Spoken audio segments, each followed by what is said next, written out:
भिवंडी तालुक्यातील ग्रामपंचायत रानोलीचे ग्रामसेवक गुलाबराव चौधरी यांचा सेवानिवृत्ती सोहळा ग्रामपंचायतीच्या वतीने सरपंच सचिनदादा ठाकरे यांच्या माध्यमातून मोठ्या उत्साहामध्ये साजरा करण्यात आला आहे। यावेळी या कार्यक्रमात सेवानिवृत्ती कार्यक्रमासाठी अध्यक्षस्थानी विनोददादा ठाकरे उपस्थित होते।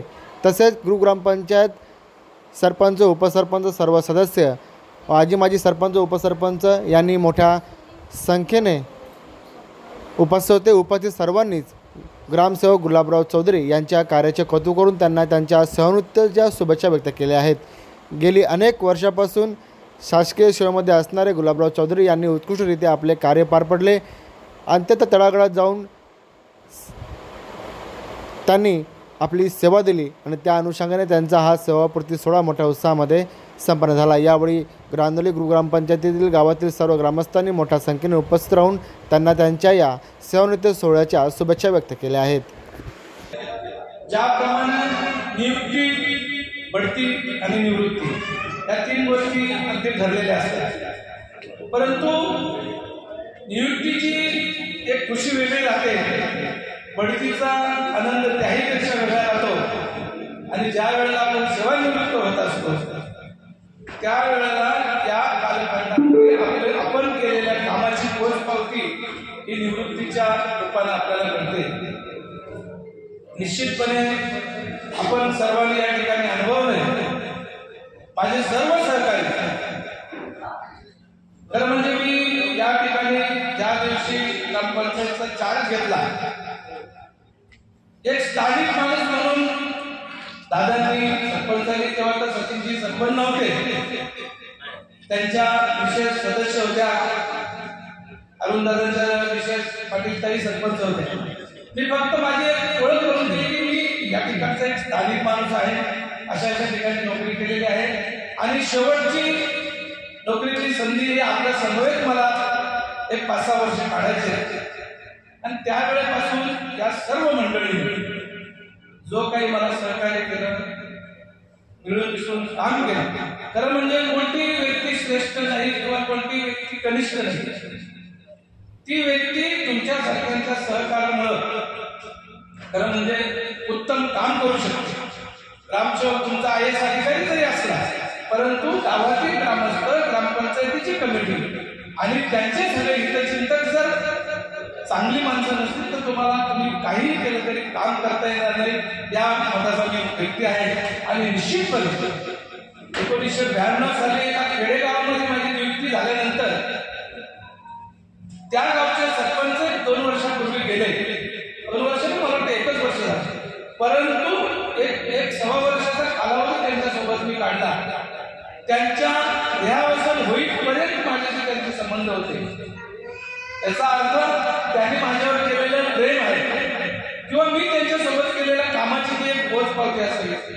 त्याचप्रमाणे शिरोशी सारख्या ठिकाणी अतिशय दुर्गम भागात 17 वर्ष नोकरी केली, आदिवासी मंडळी, गरीब मंडळी, आपली सगळी OBC, जनरल, ST, NT या सर्व लोकांमध्ये जेव्हा काम करत होतो त्यावेळेला पावलं एक चांगली माणसं मिळून गेली आणि माझ्यातलं थोडंसं कर्तृत्व त्या ठिकाणी फुलत गेलं। किंबहुना आज जे काही 2 शब्द बोलण्याची जी ताकद आली ती खरं म्हणजे अशा तुमच्यासारख्या या मंडळीमुळेच येते।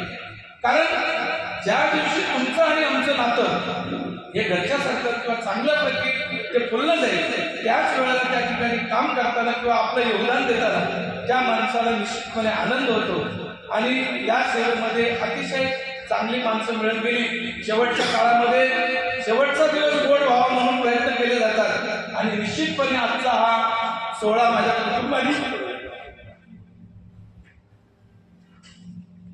त्याची पोचपावती आपल्या लोकांना निश्चितपणे मिळाली। या ठिकाणी खरं म्हणजे सदस्य मंडळी कदाचित माझ्यापेक्षा 2-4 वर्षांनी लहान असतील, काही ज्येष्ठ असतील, परंतु त्यांचं जे प्रेम आहे ना ते कधी विसरण्यासारखं नाही होत। इतका मोठा सोहळा माझ्यासारख्या छोट्या कर्मचाऱ्याचा होतो आणि म्हणून आपल्याकडून जर काही घेऊन जात असेल मी या ठिकाणी, तर आपण माझ्यावर केलेलं अतिशय स्वच्छ आणि प्रेमळ मनाने केलेलं प्रेम ही गोष्ट आयुष्यभर माझ्यासोबत ती राहील आणि निश्चितपणे आपण सर्वजण माझ्या निरंतर स्मरणात राहतील आणि तुमच्या सदिच्छा आणि तुम्ही दिलेलं प्रेम, तुम्ही केलेलं सहकार्य हे तर कधी याची परतफेड होणार नाही. दादांनी मगाशी सांगितलं, साहेब तुम्हाला निरोप देताना आम्हाला जड आपल्याला वाटतं, पण दादा मी आपल्याला ग्वाही देतो, मी जरी सेवानिवृत्त झाला असेल, माझ्या शासकीय सेवेचा कुठेतरी एक टप्पा थांबलेला असेल, परंतु आपले ऋणानुबंध जे आहेत ते कायम राहतील आणि निश्चितपणे ज्या ज्या वेळेला माझ्या योग्यतेची काही मदत असेल, काही शासकीय मदत असेल, काही शासकीय जे मला कळतं ते मार्गदर्शन असेल, निश्चितपणे या मंचावर आपल्याला सर्वांना ग्वाही देतो की गावाच्या विकासासाठी, गावाच्या हितासाठी जे जे काही तुम्हाला करण्याची इच्छा असेल आणि ज्या ज्या ठिकाणी तुम्हाला अडचणी येतो, तुम्हाला तिथं थोडंफार वाटेल की माझा सल्ला घ्यावा, निश्चितपणे अर्ध्या रात्रीला तुम्हाला फोन करण्याचा माझ्यावर अधिकार आहे आणि त्या ठिकाणी तुम्हाला मदत करण्यासाठी मी तत्पर असेल. राहिला प्रश्न सेवा काळामध्ये, जसे मगाशी सर बोलले की ग्रामसेवक, तलाठी ही दोन अशी व्यक्तिमत्व आहे किंवा अशा दोन गोष्टी आहेत की 100 लोकांचं समाधान करता येत नाही. तो परिपूर्ण नाहीच आहे कोणी व्यक्ती, परंतु कामाच्या याच्यामध्ये कदाचित कुणाशी 2 शब्द जास्त झाले असतील, कुणाला कदाचित झुकतं माप तर मी दिलं नाही, मी देताना प्रयत्न केला की माझ्याकडे जे देण्याचा प्रयत्न केला, परंतु जर काही तसा अनावधान कोणाच्या बाबतीत घडला असेल तर या ठिकाणी आपल्या सर्वांची निश्चित माफी मागतो. आणि कर्मचारी जर राहिले तर कर्मचारी माझा फार मोठा, खरं म्हणजे माझे नाक कान डोळे हे लोक आहेत, ते जर चालले तर मी खुर्चीत बसून चालत होतो आणि त्यांनी या 6 वर्षांमध्ये खूप काही मला मदत केली, माझ्याकडून त्यांना देण्याचा मी प्रयत्न केला.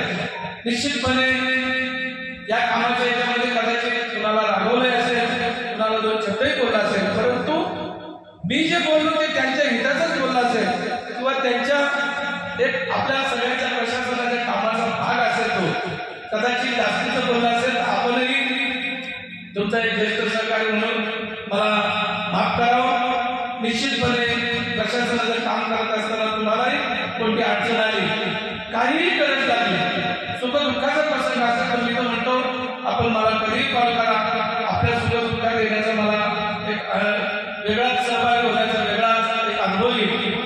निश्चितपणे माझ्याही घरी 2 शुभ कार्य झाले, आपल्या इथे वरिष्ठ मंडळी आपल्या वेळात वेळ काढून आली होती, म्हणून त्याच्यातून उतराई होण्यासाठी आपल्याकडे काही छोटे मोठे कार्यक्रम असतील तर माझ्यासाठी छोट्या सहकार्याला आपण निश्चितपणे आठवण करा, तुमच्यासाठी नेहमी हा सहकारी उपस्थित असेल.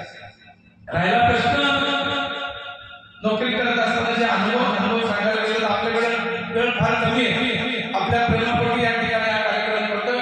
ग्रामसेवक संघटनेच्या माझ्या सहकारी मित्रांनी 2 वाजताचा कार्यक्रम तिथे ठेवलेला आहे, म्हणून आपण हा 12 वाजताचा कार्यक्रम ठेवला होता. निश्चितपणे या ग्रामसेवक पदावर हजर होताना 1992 साली जेव्हा हजर झालो त्यावेळेला माझ्याकडे छोटासा अनुभव होता सरकारी नोकरीचा. माझ्या दुर्दैवानं किंवा कधी कधी मी म्हणतो माझ्या सुदैवानं त्या ठिकाणी 0 मी कमी केलं आणि आपली सेवा करण्याची संधी मला चालून आली. त्या संधीचं सोनं करण्याचा मी प्रयत्न केला आणि जो काही प्रयत्न केलेला त्याची पोचपावती आपल्या रूपात मला मिळालेली. मी 92 साली सेवेत हजर झाल्यानंतर 1994 साली ग्रामसेवक संघटनेची धुरा माझ्या हाती घेतली. निश्चितपणे माझ्या सहकार्यांना न्याय देण्याचा प्रयत्न केला. 2004 ते 2008 पर्यंत तालुका संघटनेचा अध्यक्ष राहिलो. 2004 ते 2009 पर्यंत ठाणे जिल्हा ग्रामसेवक संघ पतसंस्था आहे त्या संस्थेचा मी डायरेक्टर राहिलो आणि 2004 ते 2010 पर्यंत महाराष्ट्राचे ग्रामसेवक युनियनचा मी विभागीय उपाध्यक्ष म्हणून काम केलं. आणि हे काम करत असताना निश्चितपणे माझ्या पत्नीची हे सर्व काही मी करू शकतो. तुम्हाला सगळ्यांना सांगण्यासाठी मला आनंद होतो. मी नोकरी करत असताना सकाळी 7 ते संध्याकाळी 6 माझी पत्नी मला बोलायची. माझ्याकडे 15 ग्रामसेवक भाड्याने आपल्या घरामध्ये राहत होते. ती नेहमीच तिची कुरबुर असायची की ते लोक 9 वाजता जातात, 2 वाजता जातात, तुम्ही 7 वाजता जाऊन 7 वाजता येतात. नेमकं करता तरी काय काय काय मी कधी कधी तिला मस्करीत बोलायचो, तुला काय माझ्यावर संशय आहे का? तो एक प्रेमाचा दोघांचा भाग होता, परंतु निश्चितपणे असं काम करत असताना आपल्यासारखी जी मला माणसं मिळाली त्याचं कारण असं की मी दांडी हा शब्द माझ्या डिक्शनरीत नव्हता. माझे कर्मचारी जे साक्षीदार आहेत, चालिक पाटलाचं नेहमी साठ घरी काही काम असतं की नाही, सकाळी उठलं की इथे येतो, भले मी दुपारी कधी जायचो, परंतु मी माझ्या नोकरीच्या कालावधीमध्ये ज्या नोकरीच्या पैशावर माझा प्रपंच चालतो त्या प्रपंचाशी, त्या नोकरीची मी इमानीद्वारे सेवा देण्याचा प्रयत्न केला. आणि म्हणून निश्चितपणे आज सोन्यासारखी लेकरं माझी तयार झाली आणि हा सगळा जो आहे हा तुमच्या लोकांचा आशीर्वादामुळे या काही गोष्टी मी करू शकलो. निश्चितपणे छाती गर्वानं होते. मी 10+2 इयत्ता शिकलेला माणूस, माझी बाई पत्नी सुद्धा 10+2 वाली, परंतु मुलं मात्र जी शिकवण्याचं काम केलं ते माझ्या गैरहजेरीमध्ये माझ्या पत्नीनेच केलं आणि ते श्रेय तिलाच आहे. फक्त मी छाती पडून देतो, माझी मुलगी इंजिनियर आहे, माझी मुलगी डॉक्टर आहे, मी डॉक्टरचा बाप आहे, इंजिनियरचा बाप आहे, परंतु त्याचं श्रेय जर जात असेल त्याच्या माझ्या धर्मपत्नीला. आणि म्हणून या ठिकाणी आपल्या सर्वांच्या समक्ष एक आपल्याला तिला वाईट आहे, इथून पुढचा जो वेळ आहे करावी लागणार आहे. आणि म्हणून आता तुमच्या सोबत सुख दुःखाला किंवा काय अडचणी राहिले, परंतु 100% मात्र तिच्या सोबत राहण्याचा निर्णय घेतलेला आहे. आपण खूप वेळ झालेला आहे, बोलण्यासाठी तुमच्या आठवणी खूप आहे. या ठिकाणी जो काही सरपंच महोदय, विशेष करून सरपंचांच्या धर्मपत्नी,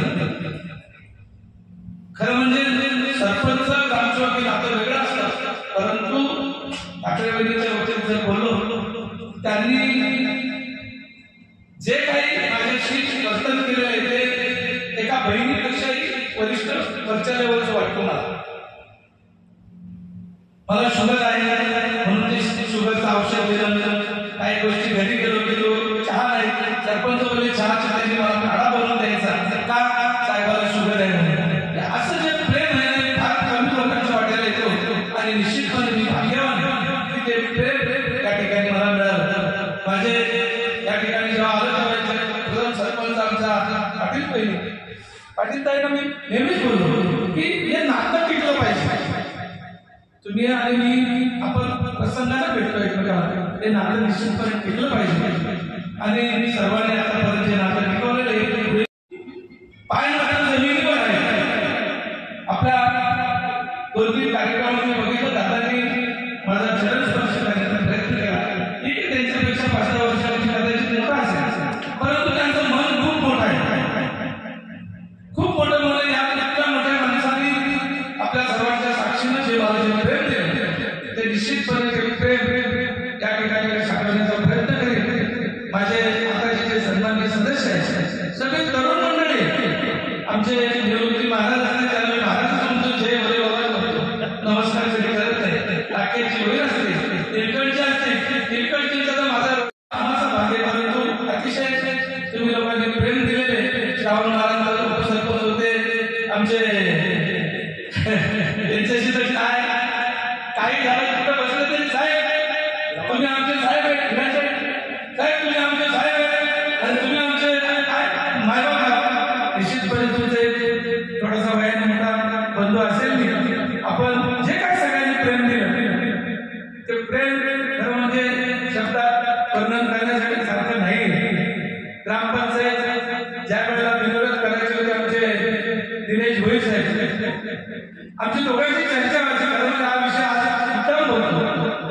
साहेब म्हणजे राजकारण करून आमचे मतं बिघडतात, आपण प्रयत्न करूया, तुम्ही काही वेळा आपण विरोध करण्याचा प्रयत्न करू, त्याचे साक्षीदार असतात या ठिकाणी. आणि आधी परंपरेकडे बोलवून आपल्या ठिकाणी बोलतो, बोलायला पडलं तर काय, बोलायला पाटील हा मला एक छोटा भाऊच आहे, खूप प्रेम दिले या माणसाने, त्यांचं नेहमी येणं जाते येतात असतात भेटायचे, साहेब तुम्ही आमचे साहेब नाही, तुम्ही आमच्या घरची माणसं.